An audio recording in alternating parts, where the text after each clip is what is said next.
আলু পোস্ত খেতে আমরা সবাই ভালোবাসি। তবে এইভাবে একবার আলু পোস্তর রেসিপিটা বাড়িতে বানিয়ে দেখতে পারেন। ডাল ভাতের সঙ্গে আর অন্য কিছুর প্রয়োজন পড়বে না। বানানো যেমন সহজ, বানানোর জন্য খুব বেশি সময়ের প্রয়োজন পড়ে না, আর খেতে ভীষণ ভালো হয়। তো চলুন বানানো শুরু করা যাক। নমস্কার, আমি রুমি। আপনাদের সবাইকে আবারও একটা দারুণ স্বাদের রেসিপিতে স্বাগত। প্রথমে এখানে আমি 3টে বড় সাইজের আলু নিয়েছিলাম। খোসাটাকে ছাড়িয়ে নিয়েছিলাম, তারপর সরু সরু করে কেটে নিয়েছিলাম। মানে আলু ভাজার মতন করে আলুটাকে কেটে নিয়েছিলাম। তারপর জল দিয়ে খুব ভালো করে ধুয়ে পরিষ্কার করে রেখেছি। এখন একটা কড়াইকে গ্যাসের ওভেনের উপরে বসিয়ে দিয়েছি। কড়াইয়ের মধ্যে 2 চামচের মতন দিয়ে দিলাম সর্ষের তেল। তেলটা খুব ভালো করে কড়াইয়ের চারিদিকে ছড়িয়ে নিতে হবে আর গরম করে নিতে হবে। এখন কড়াইয়ের মধ্যে আমি দিয়ে দিচ্ছি চা চামচের 3 ভাগের 1 ভাগ লবণ, আর দিয়ে দিচ্ছি অল্প একটু হলুদ গুঁড়ো। এখন লবণ ও হলুদ গুঁড়োটা খুব ভালো করে একসঙ্গে মিশিয়ে নিতে হবে, এতে কালারটা খুবই ভালো আসবে। খুব ভালো করে লবণ হলুদ গুঁড়ো মেশানো হয়ে গেছে। এখন আমি কড়াইয়ের মধ্যে দিয়ে দিচ্ছি কেটে রাখা আলুর টুকরো। আলুগুলোকে আগে থেকেই ধুয়ে রেখেছিলাম, এখন সমস্ত আলুর টুকরোগুলো দিয়ে দিলাম। একসঙ্গে খুব ভালো করে মিশিয়ে নিতে হবে, মানে লবণ ও হলুদটা খুব ভালো করে মিশিয়ে নিতে হবে। তারপরে কড়াইয়ের ঢাকনা বন্ধ করে দিতে হবে, আর আলুর টুকরোগুলোকে 5 মিনিট মিডিয়াম টু হাই ফ্লেমে রান্না করে নিতে হবে। এতে আলুর টুকরোগুলো ভাজাও হয়ে যাবে, তার সঙ্গে একটু সেদ্ধও হয়ে যাবে। মানে আলুগুলোকে একটু ভেজে নিতে হবে লাল লাল করে, এতে আলু পোস্তটা খেতে অনেক বেশি ভালো লাগবে। ঢাকনা বন্ধ করে এইভাবে মোটামুটি 2 থেকে 3 মিনিট রেখে দিচ্ছি। 2-3 মিনিট অন্তর একবার করে উল্টে পাল্টে রাখতে হবে, যাতে সমস্ত আলুর টুকরোগুলো খুব ভালো করে লাল লাল হয়ে ভাজা হয়। 2 মিনিট পরে আলুর টুকরোগুলোকে একটু উল্টে পাল্টে নিয়েছিলাম, হালকা লাল হয়ে ভাজা হয়ে গেছে। এইভাবে আরও বেশ কিছুক্ষণ ভেজে নিতে হবে, মানে আরও 3-4 মিনিটের মতন ভেজে নিতে হবে, যাতে আর একটু লাল লাল হয়ে ভাজা হয়ে যায়। প্রায় 5 মিনিট আলুগুলোকে বেশ লাল লাল করে ভেজে নিয়েছিলাম। ফ্লেমটা মিডিয়ামেই রেখেছিলাম।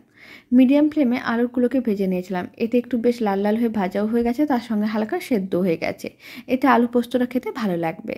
এখন ভেজে নেওয়া আলুগুলোকে তুলে নিতে হবে, আর যে কোনো একটা পাত্রের মধ্যে রেখে দিতে হবে।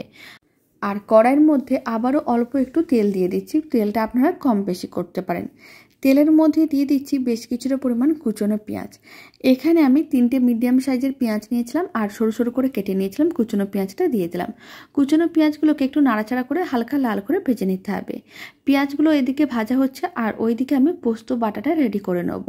তার জন্য একটা মিক্সির জার নিয়েছি। মিক্সির জারের মধ্যে দিয়ে দিচ্ছি পোস্ত। এখানে প্রায় 3 চামচের মতন পোস্ত আছে। আর আমি দিয়ে দিলাম 3টে কাঁচা লঙ্কা। ঝালটা আপনারা কম বেশি করতে পারেন। বেশ কিছুটা পরিমাণ জল দিচ্ছি। তারপরে খুব ভালো করে সমস্ত কিছু একসঙ্গে পেস্ট করে নিতে হবে। খুব ভালো করে সমস্ত কিছু পেস্ট করে নিয়েছিলাম। পোস্ত বাটাটা একেবারেই রেডি। এবার পোস্ত বাটা এক সাইডে রেখে দিতে হবে। এদিকে কুচনো পেঁয়াজগুলো বেশ লাল লাল হয়ে ভাজা হয়ে গেছে, আর বেশ নরমও হয়ে গেছে। এর থেকে আর বেশি লাল করে ভাজার দরকার নেই, তবে আপনাদের যদি মনে হয় আপনারা আরেকটুও ভেজে নিতে পারেন।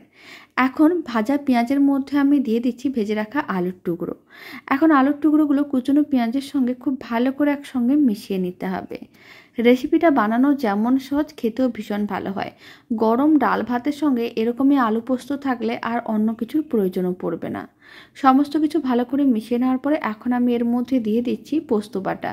যেই পোস্তটা আগে থেকে পেস্ট করে রেখেছিলাম কাঁচা লঙ্কা দিয়ে, সেটা দিয়ে দিলাম। আর পোস্ত বাটার উপরে অল্প একটু চিনি দিয়ে দিলাম। আর লবণ যেহেতু আমি আলুগুলো ভাজার সময় স্বাদ অনুযায়ী দিয়েছিলাম, তাই আলাদা করে আর লবণটা দিলাম না। তাহলে কিন্তু আলু পোস্তটা খেতে ভালো লাগবে না যদি খুব বেশি লবণ হয়ে যায়। অল্প একটু চিনি দিলাম, অল্প একটু মিষ্টি দিলে আলু পোস্ত খেতে ভালো লাগে। সমস্ত কিছু খুব ভালো করে মিশিয়ে নিতে হবে। তারপর নাড়াচাড়া করে বেশ শুকনো করতে হবে, আর একটু ভাজা ভাজা করতে হবে। তাহলে আলু পোস্তটা খেতে ভালো লাগবে। খুব ভালো করে পোস্ত বাটা মেশানো হয়ে গেছে। এখন অল্প কিছুটা পরিমাণ গোটা পোস্ত নিলাম। শুকনো পোস্তটা এইভাবে উপরে ছড়িয়ে দিতে হবে, এতে আলু পোস্তটা বেশ দানা দানা হবে, দেখতে আরও বেশি ভালো লাগবে। তবে এটা একেবারেই অপশনাল, আপনারা চাইলে দিতেও পারেন, নাও দিতে পারেন। এখন মিডিয়াম টু হাই ফ্লেমে এইভাবে 2 থেকে 3 মিনিটের মতন নাড়াচাড়া করে নিতে হবে। তাহলে আলু পোস্তটা বেশ শুকনো শুকনো হবে, এতে দেখতেও ভালো লাগবে, খেতেও ভালো লাগবে। প্রায় 3 মিনিট মিডিয়াম টু হাই ফ্লেমে নাড়াচাড়া করে নিয়েছিলাম। আপনারা দেখুন আলু পোস্তটা বেশ শুকনো শুকনো হয়ে গেছে। এখন ফ্লেমটা অফ করে দিতে হবে।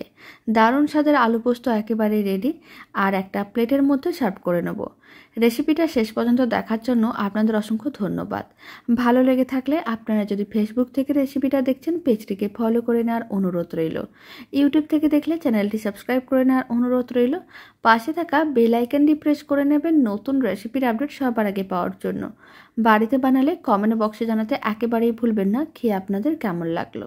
আশা করি আপনাদেরও খুবই ভালো লাগবে, বাড়িতে বানিয়ে দেখতে পারেন। তো চলুন, ভিডিওটা আমি এখানে শেষ করছি। আপনারা সবাই ভালো থাকবেন, সুস্থ থাকবেন। আপনাদের সঙ্গে আবার নতুন রেসিপি নিয়ে দেখা হচ্ছে।